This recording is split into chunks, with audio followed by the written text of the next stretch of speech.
it will launch today. దూరం వచ్చినా కూడా చిన్న క్వశ్చన్ మేడం. నిన్న శివాజీ గారు నన్ను డ్రెస్సుల గురించి ఉన్నారా?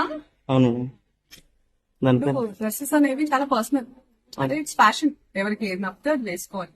ఆయన దృష్టిలో ఆయన ఇన్సెక్యూరిటీ ఉన్నట్టుంది, ఆయన ఎలా కనిపిస్తాడు, అందుకే అలాంటి రెస్ట్రిక్షన్స్ అంతా ఉన్నట్టున్నాయి. ఎవరి ఇష్టం వాళ్ళది. ఇప్పుడు ఆయన చెప్పినంత మాత్రాన మనందరం వింటామా? అది వాళ్ళకే ఉంటుంది. But I personally feel dressing అనేది ఇట్స్ సమ్వన్స్ పర్సనల్. తిండి, బట్ట ఇవన్నీ మనకు నచ్చినట్టే ఉండాలి కదా. మన కంఫర్ట్, మన ఇష్టం. మీకు నచ్చకుండా నేను బలవంతంగా పప్పన్నం పెడితే మీకు బిర్యానీ కావాలని ఉంటుంది. అలాంటిది ఏదైనా it's personal. It's unfortunate that ఆయన ఐ ఫీల్స్ అంటే నేను సింపథైజ్ చేస్తున్నాను ఆయనకి, దట్ ఆ మైండ్ సెట్ పాపం. ఓకే. ఎందుకంటే మళ్ళీ ఏ ఫిల్మ్ కదా ప్రస్తుతం అయితే షూటింగ్ స్టార్ట్ అవ్వాల్సిన సినిమాలు ఫిబ్రవరి తర్వాతే ఉన్నాయి. అందుకే ఒక 3 months నుంచి నేను చక్కగా మీ అందరినీ పర్సనల్ వస్తున్నాను. 2026 లో at least 3 films are on the line. Thank thank you. మీకు ఎలా అనిపించింది చెప్పండి. పోనీ నేను అడుగుతాను, as media how do you find these you.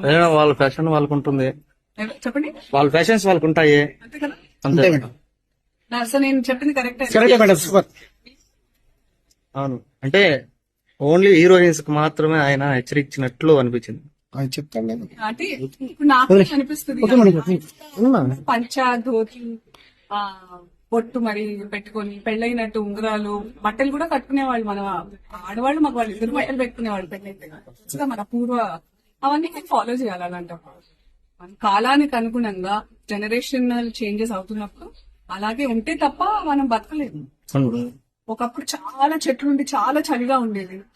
ఇప్పుడు అలా లేదు కాబట్టి మనం ఇంకా ఏం లేదు, మాట్లాడుకుంటూ పోతే వితండవాద గోల్డ్ అంతుంటాయి. కాకపోతే